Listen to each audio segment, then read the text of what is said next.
Malgré le fait que la Renault Logan de deuxième génération soit désormais assemblée chez Aveto Vaz, les moteurs sont toujours français, les vieux V6 litres K7M et K4M familiers, mais cette fois, étranglés par la norme environnementale Euro 5 à 82 et 103 chevaux, respectivement.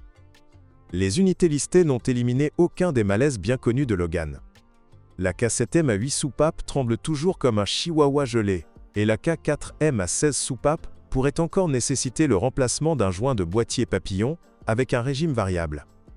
Les deux ont encore des fuites au niveau des joints de vilebrequin, le système D, échappement vibre parfois à cause des fixations du tuyau de descente, et les bobines d'allumage lâchent sans raison apparente. Bref, les petits soucis ne manquent pas. Qui n'en a pas de nos jours? Mais la fiabilité des pistons vous évite de dépenser 350 000 à 400 000 $ pour une révision complète. Aucune des deux unités ne consomme d'huile, à condition de respecter le calendrier d'entretien.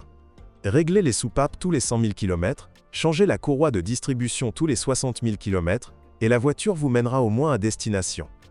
En 2016, lors du restylage de la Logan, les experts Renault l'ont équipée d'un moteur HR16 DEH4M plus performant, doté d'un déphaseur sur le collecteur d'admission et d'une chaîne de distribution. Ainsi, les propriétaires de ce moteur de 113 chevaux n'ont plus à se soucier des soupapes tordues ni du remplacement de la courroie de distribution. Y a-t-il vraiment eu un robot? Aujourd'hui encore, les passionnés et les conducteurs de Logan les plus assidus tentent de le deviner. Il était associé qu'au moteur K7M à 8 soupapes, et ce pour une très courte période. Même les aventuriers qui achetaient une Logan à boîte manuelle se plaignaient des lenteurs et des retards de la transmission lors des changements de vitesse. On imagine leur déception lorsqu'ils apprirent qu'une telle transmission était également difficile à vendre en tant que Logan complète. Les unités K4M et H4M étaient équipées en option de la transmission automatique DP2 qui fonctionnait généralement bien. Les seules pannes récurrentes signalées concernaient elles, électroniques, notamment le capteur de pression d'huile, et, plus rarement, les solénoïdes. Ces deux problèmes sont relativement peu coûteux à remplacer, mais dans ce dernier cas, le liquide de transmission doit être entièrement vidangé. Ceux qui effectuent déjà la vidange tous les 50 000 km ne rencontrent généralement aucun problème de transmission, la DP2 restant assez sensible aux débris d'usure. Une transmission manuelle est absolument sans problème en termes de vitesse, ce qui signifie que vous n'aurez pratiquement jamais besoin de la démonter. Cependant, c'est possible à une condition: ne pas remarquer une fuite du joint homocinétique gauche. Cela arrive. Si la chance vous manque, sachez que le joint ne peut être remplacé qu'en démontant le trépied entier pendant la vidange de la transmission. Avec un entretien normal, l'embrayage ne dégagera pas d'odeur de disque brûlé pendant 150 000 à 200 000 km. Sa durée de vie est généralement courte, et les résultats restent satisfaisants. J'aimerais dire que la suspension de la Renault Logan est toujours légendaire, indestructible, omnivore, et tout a été écrit, dit, filmé, etc. Mais je ne le ferai pas, car même depuis la phase 2 de la première génération, le châssis de la Logan n'a pas suscité de telles impressions. Oui, il est omnivore. Ou plutôt, on ne peut pas vraiment le pousser jusque-là. Mais sa durée de vie est assez ordinaire, comme la plupart, et même pire à certains endroits. Par exemple, les rotules de direction ne durent souvent même pas 50 000 km. Les rotules de direction, ainsi que les jantes de force et les bacs de colonne de direction, doivent aussi généralement être remplacés avant 100 000 km. Les amortisseurs et les bacs de bras de suspension sont les plus résistants de tous, capables de durer jusqu'à 150 000 km. Pour la première fois, les freins sont devenus une source de plainte. Comme sur la Lada Largus, les disques de frein s'usent plus vite que prévu.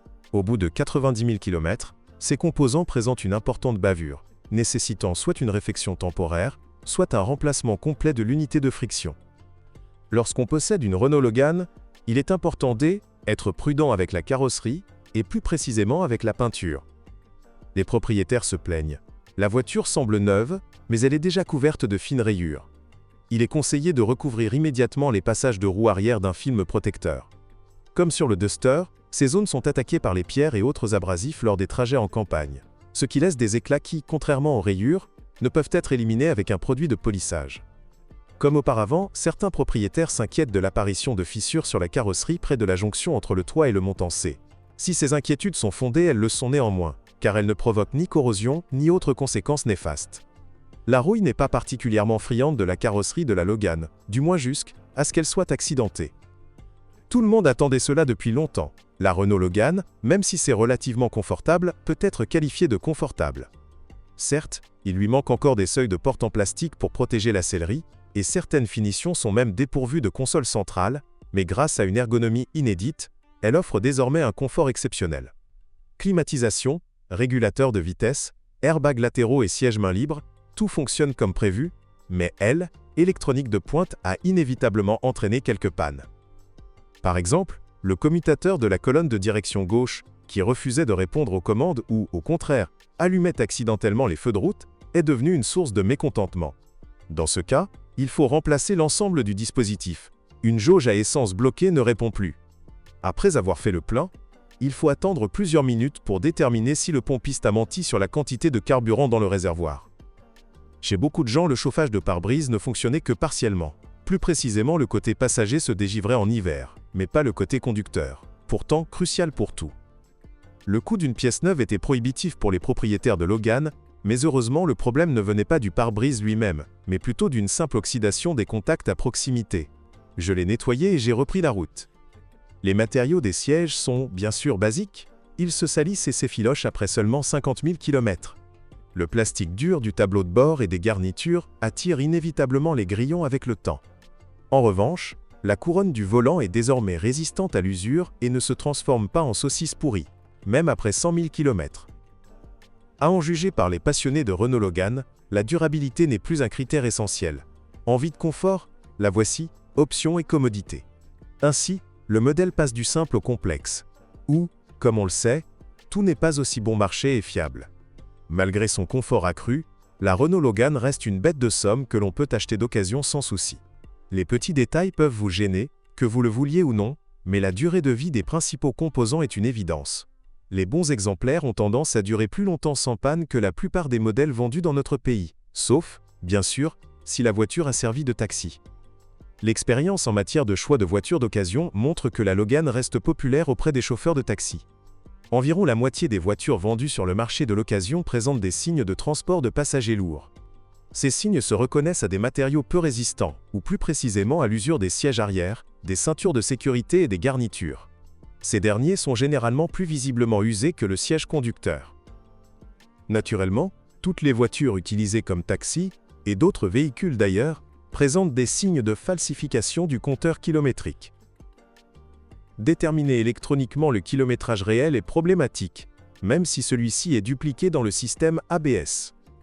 Les relevés peuvent également être facilement et complètement falsifiés. Tenez compte de l'usure générale du véhicule comme référence. À 100 000 km, une Logan peut difficilement être qualifiée de fraîche, mais ce n'est qu'esthétiquement.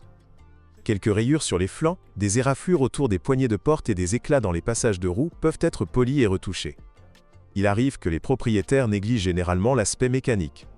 Des joints d'étanchéité qui fuient ne justifient généralement pas de réparation, tout comme les chocs de suspension dus à des rotules usées. Tout cela repose sur le prochain propriétaire, qui peut restaurer la voiture à moindre coût et la conduire encore au moins 1 an.